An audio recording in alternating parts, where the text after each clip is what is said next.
Welcome to Seekers and Shifters, where we talk to the world's foremost experts in personal growth and development and ask them everything we really want to know.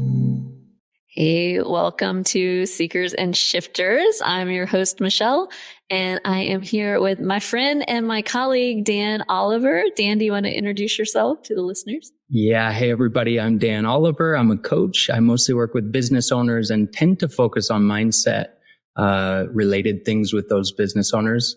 And also have been working with Michelle for a while with her clients and having a great time doing that. Yeah, so we coach entrepreneurs and we focus on their mindset a lot. You know, we both deal in strategy and mindset. I know that, I figured out a long time ago that it was really hard to help people execute on the strategic plans if there was stuff that was off with their mindset or stuff that was freaking them out. What was it about mindset coaching for you that attracted you to that area of coaching originally? So I started just general business coaching as an E-Myth coach. And I found that in every conversation, there was always, whether it's an employee issue, a money issue, a strategy issue, there's always two sides. There's always the strategy side and the sort of like talking about delegation and good practices in business. And then there's the mindset side. And I found more and more that I wanted to be on that side. I love to be in that space with people. I often say one of the things I love about business is that it brings up our stuff. And so when our stuff is triggered, it's an opportunity to work through it, to let it go, to grow as humans, to grow in our business and our professional lives. So that's the part of it that I love the most, actually helping people make big shifts in their lives and businesses. And same for me. I mean, I really feel like it's almost like the business strategy is kind of a gateway drug. And it's like we stick the pill in the applesauce with these people. Sometimes it's like people are like, oh, Michelle, I want to come work with you to learn how to grow my business or make a lot more money or, get more leads or manage my staff or whatever. And it's like, yes, we're going to do that. But really what we're going to do is guide you in a personal transformation that is going to allow you to become the person that you need to become in order to handle and sustain doing all those things. Or maybe figure out that like you don't really want to do any of those things, which is also fine, right? I mean, how do you feel about it, Dan, when you have clients who kind of, after doing mindset work, come to the conclusion that they don't really even want to own a business? I love it, man. I love it. I mean, it's like, it doesn't happen too often, but I think it's an ideal situation for somebody to be aligned in the work that they're doing in their life and bringing, something that brings them joy into the world. I love it. I love it. So if somebody's built a business that isn't serving them and never will, wrong ladder, wrong wall. What's that saying? So I love to see people make a shift in that way. Yeah. I'm the same way. It got me in trouble actually because I do, obviously, as you know, I do one-on-one executive coaching. And for a while it would be businesses were hiring me to coach their executives. So the business is paying me to coach the executive. And the objective there is, hey, can you create this person to be the perfect, executive for this company? And I would say straight off the bat, like, no, sorry, I'm coaching that person. And in the course of our coaching, they may figure out that they don't want to work here or they don't want to do this. And like, you've got to be okay with that. Not a big selling point to companies, by the way. I haven't sold a lot. Unless they take, as in all these things, if they take a long enough picture view of their business and, it's like, a business is better served by people who really want to be there, right? So absolutely. It's like, wouldn't you rather figure this out, sooner rather than later if this person's just going to like drag it on and then they're going to end up quitting in 12 months, 18 months, 2 years, which you rather know now that they'd rather not be here. But again, not a big selling point. But from an integrity standpoint, it has to be, hey, we coach the person that's in front of us and we coach them to what is best for them. Right? Not what is best for the company, not what we think they ought to do. Man, that's one that I had to really struggle with early in my career as a business coach. It'd be like, the spreadsheet says you're going to make $1 million if you do this. And they're like, I don't want to do that. Okay. Let's do what you want to do. Yeah. At the end of the day, that's the only sustainable thing is like the thing that serves us, right? The thing that we want to be doing. And at the end of the day, if you're not connected to the why of it, entrepreneurship is tough enough without that disconnect, right? And so it's like at the end of the day, there have been so many times where I might have wanted to give up. And the only thing that kept me going was that feeling of service, that feeling of mission. And we see the same thing in so many of our clients where they're really connected to what they're doing, the mission of what they're doing. And when things get hard on the business side, which they inevitably do if you do this long enough, right? It brings back to, yeah, but I'm doing what I love to do. We had this conversation with a client last week where we were like, hey, if you want to give up, it's okay. And he was like, he paused and then was like, no, this is what I want to do. This is what I love to do. And that was rightly the first place to go, right? So he's in this big crisis situation. And the first thing to do is reconnect to the why and go, do I really want to keep doing this? If you do, and you can reconnect to that and you have a strong enough why, it can drive you a long way, right? You're going towards something bigger than this moment. Yeah. Love that. Absolutely. I would like to pivot this conversation completely because I have something on my mind and I think you might have some interesting insight into it.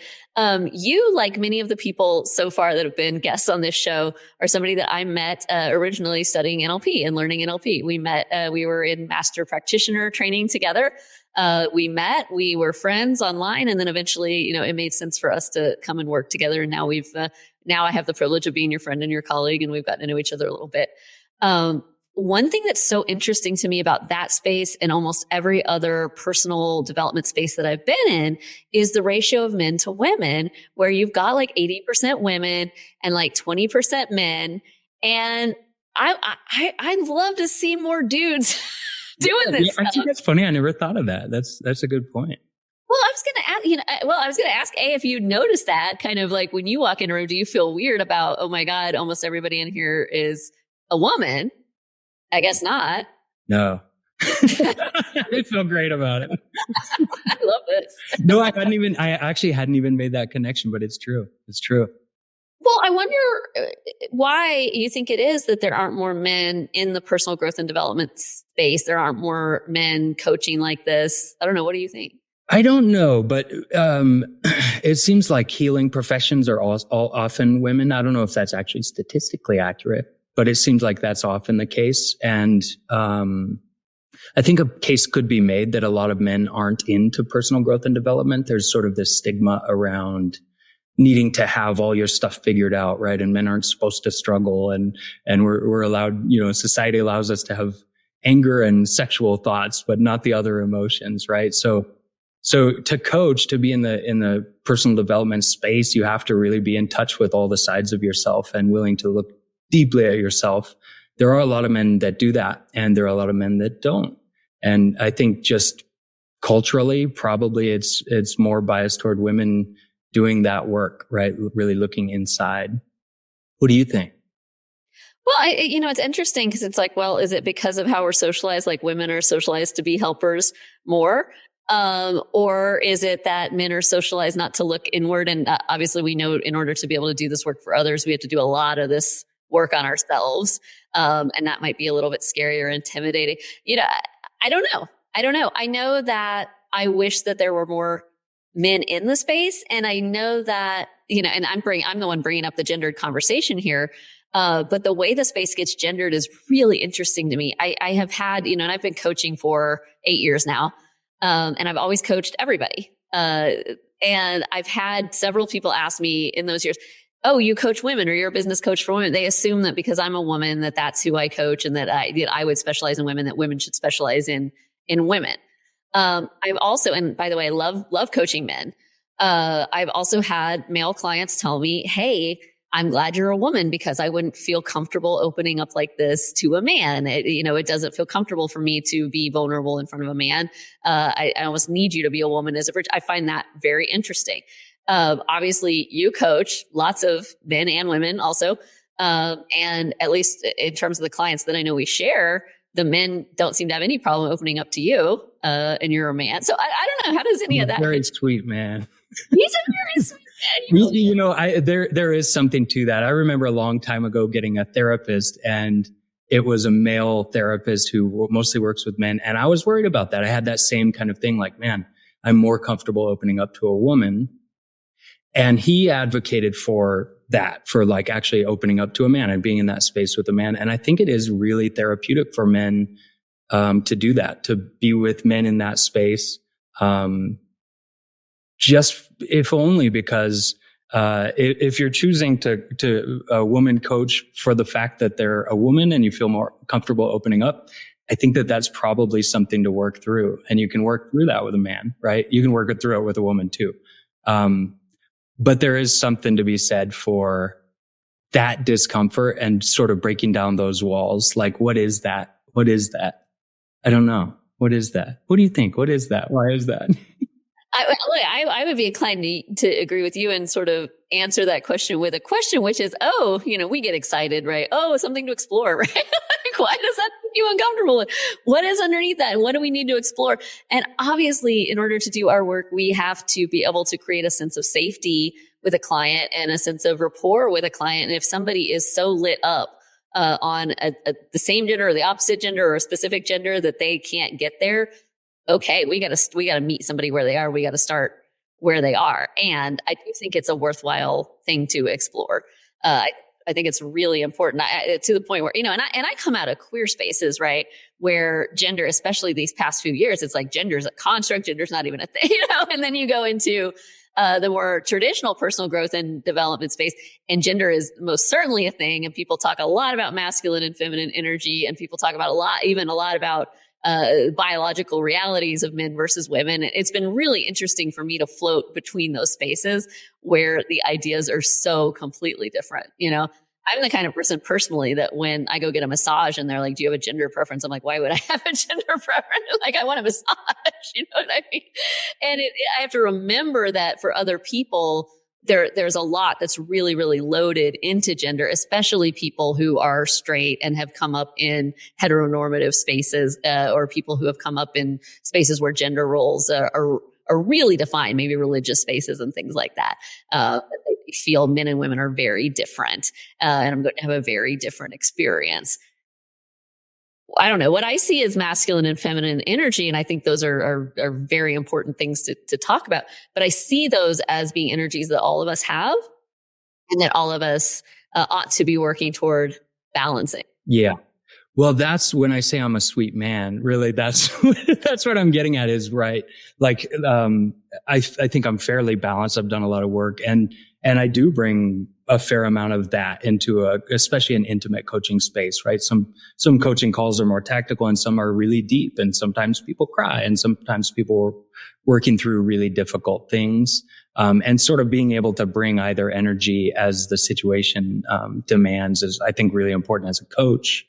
And I think you're right. That's probably more the point that the people are talking about who say, I'd rather work with a woman. I don't feel comfortable opening up with a man. There's some interesting stuff. I don't know if you've ever read No More Mr. Nice Guy. It's a great book for men. And it makes a case about in the Industrial Revolution, culturally, we shifted from, boys growing up working with dad and grandpa on the farm. And then, when dad started going away to factories and working, boys had less and less contact with dad. Most teachers are women. So boys growing up into men, there's just less contact with other men. And I think that is part of what we're talking about here. Those men who say, I don't feel comfortable opening up to a man. I think that is kind of a rejection, maybe of the masculine, or some discomfort with the masculine, right? With that presence and feeling like I can't be soft and open and vulnerable with a masculine person. Absolutely. And I'll tell you, the men that I've coached that have felt that way, and this is a lot of men, they have backgrounds that back it up. They had a dad who was really hard on them, often abusive. In terms of man up, suck it up. You're not allowed to have any emotions. They were, if not dad or brothers, they would be teased by other boys, or bullied by other boys. And there's a culture of masculinity where if you show emotion, you are weak, and that is kind of socialized out of men. That's so sad to me. I'm a mom of boys as well. Right. So I look at that from multiple angles, but I do feel like it's just now in the generation, our generation, where we're parenting our boys now, are we saying in any kind of aggregate sense to boys, hey, it's okay to show emotion? Yeah. I think it is correcting culturally.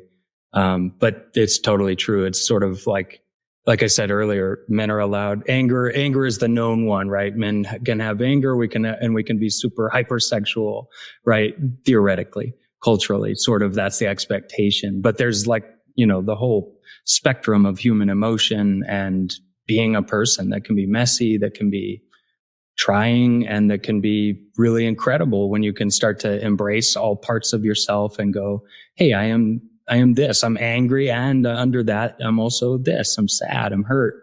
I think it's really important to start to open those things up and, get in touch with our full selves. And there's a kind of a dichotomy emerging in my mind as we talk about this, because one of the things that's so interesting as we delve into coaching, right? First of all, we love this because everybody we work with is an individual. They're unique. They're beautiful in their own way. They have their own perspectives. They have their own experiences. They're bringing their own worldview and background to the table, and they're hitting sometimes the same material, sometimes different material. We coach entrepreneurs, so a lot of times it's all these different, unique, beautiful flowers of individual people, snowflakes, hitting the same kind of material that brings the same stuff up. That's interesting. But there's also this interesting thing when we really delve into the kind of release coaching that we do, where it's like, man, we're really the same.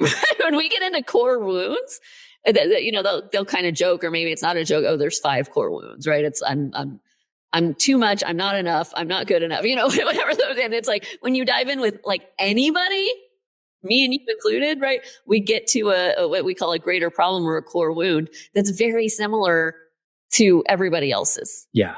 We're all humans. How do you reconcile those two truths? Restate the truths for me. that we're all unique and special in a way. Yeah. And at the core, we're all dealing with the same core wounds. Oh, interesting.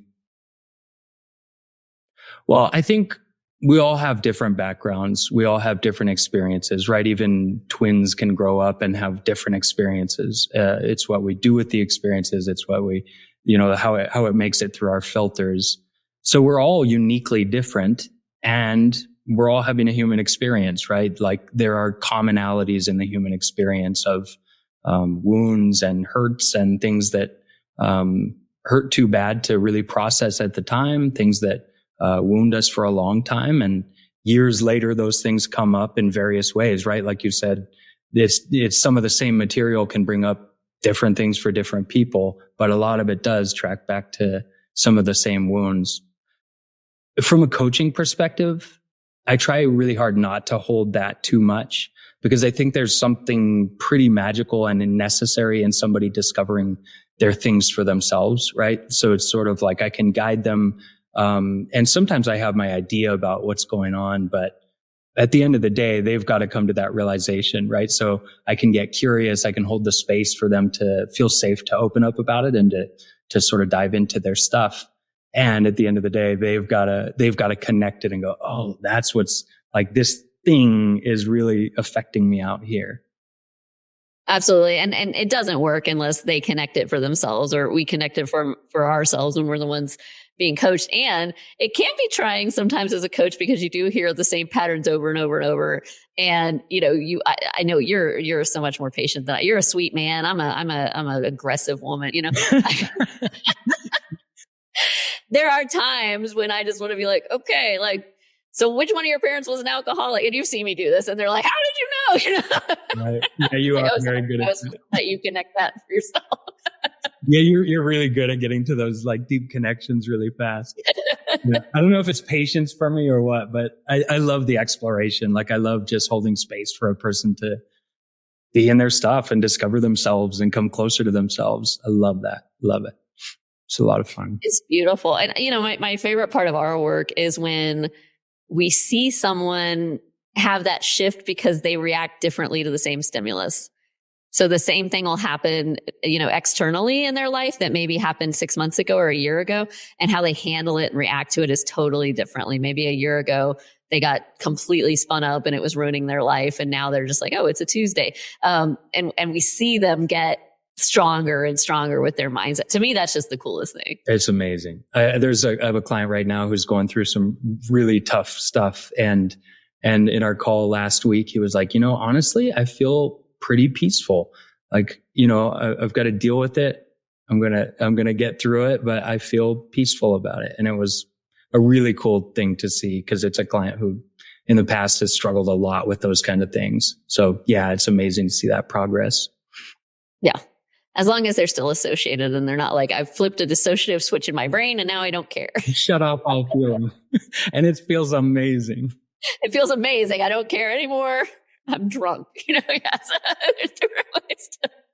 There's different ways that can go. We want to stay associated and at peace and basically better able to handle more and more and more. That's what I love about entrepreneurship as a vehicle to personal growth and development. I know you share this with me. It's just that it does present the challenges that allow us to go to kind of the mindset gym, right? And get those reps in and get stronger. Yep.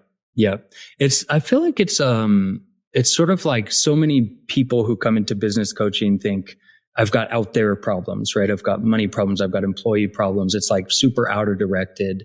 And a lot of the work is realizing that they're in here problems, right? It's like, and that's the meat of the work. Because if you can start to make shifts in that area, like in how you relate to the issue, in what you do with it and whether you're able to stay present and calm and centered and deal with it, from a grounded place versus, flying off the handle. I think that's when the strategy execution becomes a lot easier. Right. You lay a good foundation and instead of self-sabotaging, you actually, do the work, you do the things that you laid a foundation for. So, yeah. Well, absolutely. And I think, that concept can be so triggering for people when we say, hey, they're not out there problems, they're in here problems. Cause they go, no, that's a privileged stance.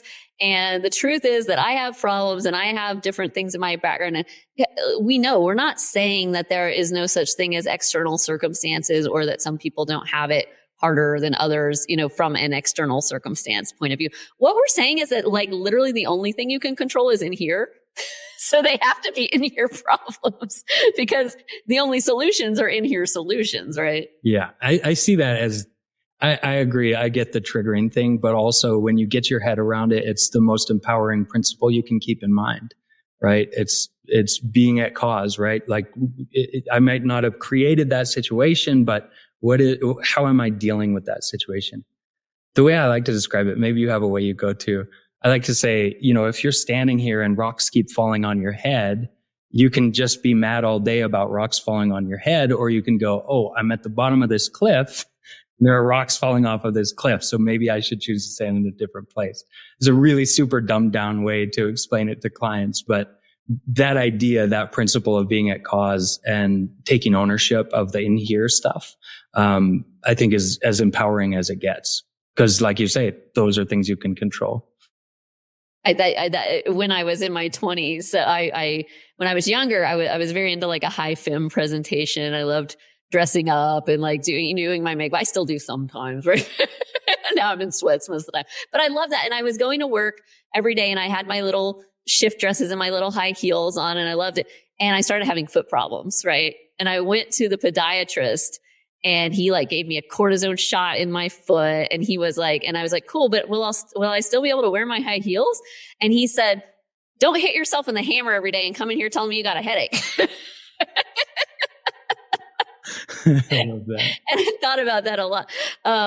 The Oklahoma way we say that, this is for my mom. If my mom is happening to listen to this, because she told me this the whole time I was growing up, she would say, you have the same pants to get glad in, which means if you're sad or you're mad, you have the same pants to get glad in. And so now we'll just say to each other, same pants, right?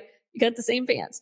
Whether or not you should have those pants or somebody else has better pants or different pants, it doesn't matter. Your pants are your pants, right? How do we get glad in our pants? I figured you'd like that. It's so funny to me. And just to circle back to that, it's so funny to me that you didn't notice walking into the empowerment spaces that they were majority women, because you came out of a business that was, I assume, majority men, right? So Dan was an arborist. Do you want to explain what that means? Career number one, I was an arborist for 18 years. And yeah, all men. I mean, there's more and more women in that field. But I didn't work with a woman until 2000 until like, I don't know, 15 years into my career, maybe more.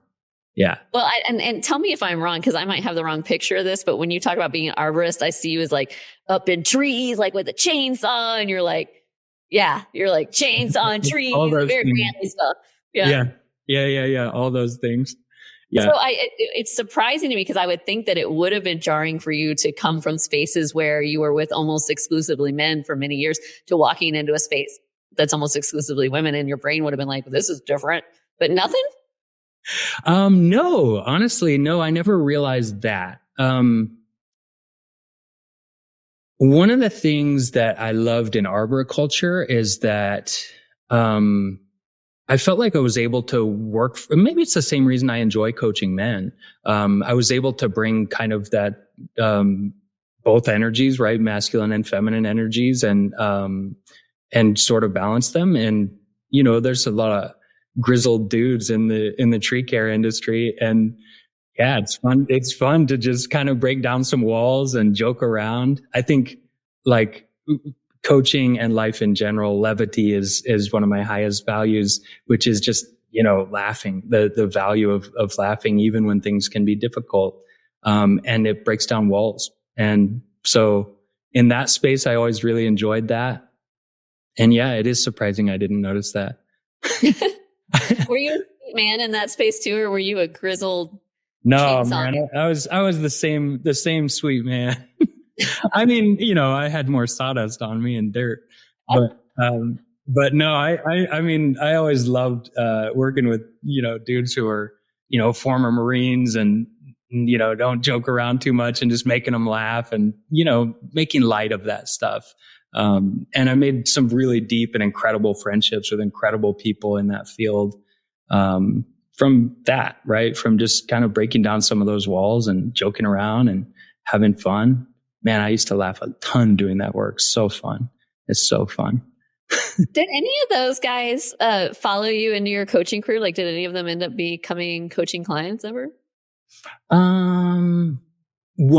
Yeah, actually, one guy that I used to work for, we did a coaching engagement for a while. Yeah, and I think that's the only one that comes to mind right now. Well, the reason I ask is because I think for a lot of people who have become coaches, like you and I, we had other careers, we did other things, and we came to coaching eventually. And as you're kind of hitting the market with that, there's a little bit of like, well, why you?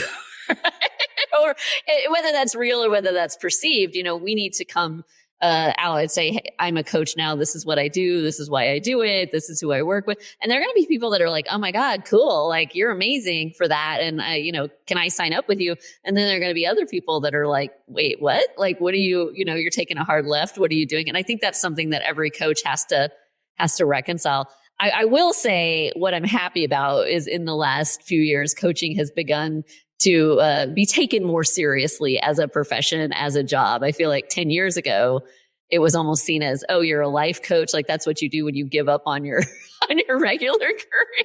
Well, I when I first heard about, like, this is only 5-6 years ago, maybe, I heard about coaching a little bit, and I just thought it was a total joke. I didn't know anything about it, but I just thought, what shifted you on that? I had an experience one summer with a good friend. This is like early COVID, a good friend who was going through some really, really difficult depression and just having a hard time in his life. I was able to go and spend about a month with him that summer, working remotely. And I came away from that experience feeling like, man, I loved that, right? Like, it was hard to see a friend in pain, but I loved holding space for him. I loved him being able to cry, to like sob in front of me and to hold space for him to do that. I had no idea about coaching really, but I came away from that experience and was like, man, I want to work in that space more. I want to work with people on a deep level like that. And, considered becoming a therapist, and decided that's a lot of schooling. I may go that route at some point, but that's when I started to go, what is this coaching thing? And then, happened to see a job opening for a business coach and got the job and just absolutely loved it. I always say it's the closest thing I've found to my path so far. Yeah. I love it. And you are a phenomenal coach, and I love coaching with you.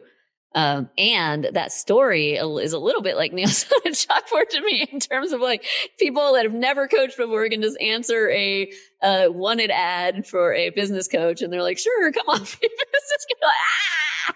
Well, they were looking. I owned a business in the past, and so they were looking more for the business experience and the coaching experience. There were some qualifications. Yeah. Prior to being hired. Okay, that makes me feel a little better. And a lot of training. But yeah, that was where like, and if you look at that origin story, right? Like liking to be in that deep space with people, it makes sense that I've kind of funneled further and further into the mindset work. Because that's where you start to make shifts on that level and work at that level. Yeah, absolutely. I was going to ask you how you got from there to, meeting me in NLP class. Like what turned you on to NLP? Around the time that I found or that I got into coaching, I had a friend who was a coach and was a huge help to me in sort of like laying some goals and setting up some vision for the future. And she happened to have an NLP background and couldn't describe it to me what it is. I still can't describe what it is. I wanted to meet the person who can really describe what it is. And so I was doing the business coaching work, and I just felt like I wanted to be able to go deeper. I wanted to be able to help people at a deeper level. And, the things that I was having access to were, just not enough. It was more like awareness. It was more like talking. And so I happened to sign up for Empowerment Inc.'s, integrative, NLP program and just loved it. It made huge difference in my life. With some things I was struggling with at the time. Actually, maybe you'll get a kick out of this. When I did Master Prac, I talked to someone there and I was like, man, I still don't know if I really buy all this, like if this NLP stuff really works. And the woman was like, yeah, I get that. What did you do your things on, like the processes on in integrative, in Prac? And I said, oh yeah, I guess I don't have those problems anymore. So there's some things that at the time I was struggling with really deeply, and I did some release work there on them, and it was hugely impactful. But like with a lot of release work, it's like, did that help? I think it helped. I don't know. I think it helped. And then like you said earlier, right? It's in the proof is in the pudding, right? In the results that you're getting. Like, how do you handle the thing when it comes up the next time? So that was a good realization for me. Like, this stuff really does work. It's powerful work. And, I love it. I'm curious how you got into it too. It's funny. I told this story on an episode that I don't think has come out yet. A couple of weeks ago when I was recording with our friend Mo. Mo got me into it. I always was interested in it and wanted to learn. It was kind of on the back of my like, oh, one day I would like to learn that or learn more about that. Both as somebody who worked in politics for a long time and as a coach and just a general student of influence, somebody who teaches a lot of sales. There's a lot of intersections where I would hear about NLP and how NLP could be helpful, in sales, in management, in politics, in business. I'd love to learn that sometime. I'd love to learn more about that. And then Mo told me that she actually was working with me at the time, and she said, I'm going to go away for a few days at the end of the month. It's my birthday, and my friend is taking me to NLP training as a birthday present. And I said, I'm inviting myself on your birthday trip. We did. Yeah. So that's how I got into it. And then, because I'm a nerd, once I got into it, I wanted to learn all of it. So I went Prac, I went Master Prac, I went to trainers training, became a certified trainer of NLP, a lot of training within the span of about a calendar year. To where I was all the way certified. And now, as you know, we're working on starting to put together some of our own trainings in the fall, because I do, and I'm going to be careful what I say here in a public forum. But anytime I'm in somebody else's training, there are things where I say, oh, I really appreciate how they're doing this and that. And then there are things where I'm like, oh, this is how I would maybe want to do this differently. Maybe this is just the kind of bitch I am, is like, I'm going to put my own spin on stuff. I love training. As you know, you've seen me do lots of custom training and for our clients, love putting that together. And I came out of there thinking, well, this, and this was great. Here are some other things that maybe were done that I don't agree with, or I wouldn't want to do. And I wouldn't want to send somebody to do that in a place where they did things that way. And so how can I do this in a way that's in line with my values, my integrity, and still treat this material with the reverence that I think it deserves, because man, is it powerful, life-changing stuff. Sometimes I feel like I talk about NLP so much on this podcast that it's becoming like a sales. Yeah, like I'm just here to evangelize it. Look, we work in other modalities as well, some of which are certainly equally powerful and that I would evangelize just as much. We end up talking about NLP on this show a lot just because a lot of the people that come in here, that's one of the commonalities that we have is a background in NLP. I think I could explain. I think I could explain what it is. Do you think? You don't think so? Yeah, explain it. Let's hear it. Explain it right now on this one. NLP, neuro-linguistic programming, is the language of the unconscious mind, in which we work with the programming subconsciously in your mind to shift things so that you have easily and effortlessly different outcomes and different results in your life. How to do? Mic drop. That's perfect. That's perfect. I'm always like, well, there's all these things we do. And like, yeah, the classic definition where people, define each of the three things, I think falls so short. But that was perfect. Record that. Look, this is, and here we'll give you a little free marketing advice here on the Seekers and Shifters podcast, which is not a business podcast, but sometimes we can't help it because that's what we do professionally, which is when you're talking about anything, it's always the outcome that you want to talk about, not the how. We call it hole, not drill, right? They're buying a hole in the wall. They're not buying the drill. And if you start talking about all the features of the drill, you're going to lose them because they want a hole. Does it make a hole or not? Right? If somebody comes to an NLP coach, they want to change their life. They want to stop smoking. They want to stop overeating. They want to stop getting into terrible relationships over and over. They want to get better results in their business. They want to have a better relationship with their kids. Something like that, right? There's an outcome. And it's, hey, we're going to shift what you're running unconsciously, the programs, the strategies that you're running at the unconscious level are creating this result, this outward symptom over and over and over in your life. And aren't you tired of that? And with my own marketing, I just want to be like, hey, whenever you're sick of your own shit, come talk to me. When you're tired of yourself, right? Because we can fix that, but we've got to fix it internally. We've got to fix it on the unconscious level, because otherwise you're just running the same shit over and over. Now, Dan and I could go into for hours and hours and hours all of the different NLP techniques and exactly how we go about this, but that wouldn't matter if you weren't convinced that we could actually help you make that shift, right, Dan? Mm-hmm. Yeah. Yeah. So when we talk about it, it's like, do you want to change or not, right? What we do is really transformational. Mm-hmm. Yeah, it is. One of the things that I find so interesting about that, and I'm so interested in your take on this as well, is the resistance that comes up when we talk about transforming. So someone will come, and this is business, relationship, weight, whatever, right? Any type of coaching. Someone will come and say, my life is currently like X. I wish it were like Y. Cool. We got to shift something unconsciously so that you get the Y result instead of the X result that you've been getting. And they go, but I don't want to change. There's a resistance to transfer. I want a different result, but I don't want to change. And when we start to dig into, well, why not? What are you holding on to?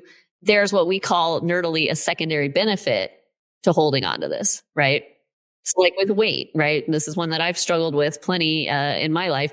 Often when we put on a lot of weight and we hold on to it unconsciously, there's some kind of protection thing there. A lot of us went through some type of trauma that created some type of need for protection. And so consciously, we might be going to the gym. We might be going on a diet. We might be trying to lose weight, but unconsciously, we want to hold on to that weight because we feel like it's protecting us. And so that's the secondary benefit, right? And so we do something unconsciously to continually sabotage, whether it's diet, binge eat, yo-yo diet, whatever it is, to keep that weight on because we feel it's protected. Until we can figure out what the trauma is underneath that, address it and shift it, that weight's staying on, right? It's amazing to me how resistant people get to finding and shifting those traumas because it feels unsafe. Yeah. Yeah. Yeah. They're just like all coping mechanisms, right? There's I forget the quote and who said it, but it's something along the lines of people are more comfortable in the familiar known than the unfamiliar unknown, something along those lines. And I think that's a lot of what's going on, right? We want to make a change, but we're comfortable where we are, right? There's something comfortable about even the painful places sometimes. This analogy keeps coming up lately, of even after you do some release work, there's still, I always talk about it. I'm in Oregon and there's a lot of places where you can still go, probably all over the country, where there's ruts still in the old dirt roads from the Oregon Trail. And I like to talk about that, right? Like you have familiar ways of thinking that are easy to fall back into. And if you can do the release, it makes it a whole lot easier to create new patterns, to make huge shifts. And you need to continue to stay focused on the thing you're going after, on the thing you're trying to create, trying to do, so that you don't fall back into the old ruts, right? It's an easy way to go. It's a path of least resistance often. So yeah, I think seems connected to what you're saying as far as the patterns we can fall into and stay stuck in. Yeah, absolutely. And that's why we do integration work, right? So we do release work and we get to the bottom of it. We release whatever it is, but then we need to, from the release work, we will set new goals and we will create new habits and we will start to immediately integrate the new habits that go toward the new goals until that becomes second nature, just like whatever you were doing before was second nature before. Because if you don't do that, right, like to your point, Dan, if you remove something, cool, what's going to fall right back into that hole, either the old thing or the new thing, right? So if we take something out, we release something, we got to put something new in its place, and we have to start working toward that habit. And this is why we're not trying to shift everything at once, although often that will be the result, which is always really interesting to me. It's like people will get into this, they'll do it with one thing in their life, and then it's almost like addictive. I mean, I think that's probably what happened to you. This is what happened to me, right? That's what happened to a lot of us that are personal growth junkies. We go, oh my God, once I've realized that I actually do have control and that I really am empowered to shift my own life and fix my own problems, and I do have what they call an internal locus of control in psychology. Hey, this is up to me. Then I go, oh my God, what else can I fix? What else can I fix? And then you get to the point where you have like, this dream life and everyone goes, oh my God, you're so lucky. Everything in your life is so amazing. You go, bitch, I shifted this shit one thing at a time. I spent a lot of time doing it, right? Yeah. It worked for it. I always say, I'm huge into personal development and I have to watch for fix-it energy, right? I have to watch for the energy behind the work that I'm doing. If I get too fix-it oriented, I get into this sort of cycle of reading and reading and reading and reading. So that just comes up for me. It's kind of a funny way to look at that tendency that we sometimes have. And yeah, when you start to make huge impacts in one area of your life, it's cool to see how that trickles out. Like we work so much with business owners and seeing, I mean, I'm sure I've experienced where business owners are like, man, my marriage is improving. Or I even talked to a client's wife at some point and she was like, thank you so much for the work you're doing with him. It was like changing their marriage, right? And we're focused on the business, but really we're focused on him, on the person, right? Well, and we've had the opposite happen too, where we've had people get divorced, a lot, sometimes to the point where there was one point where I paused. This is back in like 2018, 2019. And I was like, all of our clients are getting divorced. Are we doing bad things here? And this is business clients, right? You're a director. And one by one. And this is like a team meeting. We go one by one. We go, nope, that person was in an abusive situation. That person realized they were actually gay and they shouldn't be in a straight marriage. And it was like, no, it was all forward progress. You and I have both been divorced. Sometimes we get divorced as a forward progress, in the path of our lives. And so again, it's sort of like we don't coach somebody to stay as an executive in a specific company. We don't coach somebody to stay in a specific marriage. We don't coach someone to stay in a specific business. They might come saying, this is the outcome I want consciously, but then unconsciously, there's a lot that comes up that shows us that they're not really aligned with that. So the first thing we're going to do is say, no, what do you actually want? Not the outcome of this marriage, this job, whatever. What do you want to feel in your life? What's the feeling that you're seeking that you're missing? And what are all the different ways that we can find it? When you start doing that, that becomes an incredibly empowering thought. Oh, what I'm really seeking is security, right? That's not necessarily just in this marriage. I could be secure in lots of relationships. I could be secure if I worked on myself enough. I could be secure without a marriage or without a relationship.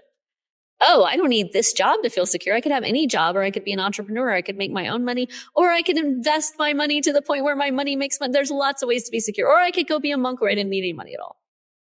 Right? What I'm looking for is security though. And when you get to that point, oh man, is that empowering? Because then you get to this point where you go, actually, I can think of 100 ways where I feel really secure right now. And that's where the shift goes like that. I don't have to do anything different. All I have to do is feel different. And now I am what I wanted. Yeah. Love that. You have access to those states right now. Anytime. Yeah. Yeah. That's beautiful. And a beautiful full circle moment, because you're right. That I think like the example in both of those, potentially leaving a marriage, strengthening a marriage, leaving a business, strengthening a business, all the other things in between are ultimately, those are about coming back to yourself, right? What is it that I need and want in my life? And having the courage to actually go after that thing, whether that's shutting down a business, whether it's growing a business, whether it's getting married or unmarried, whatever it is. I think that's the most inspiring thing to see clients take aligned action, that is really aligned with who they want to be, and what they want to do. I think that's a really powerful thing to see. 100%. It's just the question is, why do I want it? What's underneath it? And that's what we do. We're here to help excavate, right? We're constantly excavating ourselves and our own shit with the help of our coaches and our friends. And we're here to help you guys excavate, as well. So, if you want to find us, you've got stuff in the show notes that shows us where to find. DM us, like we're regular people. There's 53 people listening to this right now. We're not that hard to find. No, it's going to go viral, I'm sure. It's going to go viral, but until it goes viral, hey, it's really easy to get a hold of us. So, please do. If what we're saying resonates with you and you would be interested in being coached by one or maybe even both of us, if you're an entrepreneur, we would certainly love to talk to you. In the meantime, you can always come and hang out with us in Seekers Club. We are hanging out in Seekers Club, having conversations like this all the time. Seekersclub.org if you want to join us there. And in conclusion, Dan, thank you so much for being here with me today. I love hanging out with you like this every day, but we almost never get to press record on it. So thanks for pressing record today. Yeah, thank you. It was a lot of fun. Always good to see you. And we'll talk to the rest of you guys soon. Bye. Bye.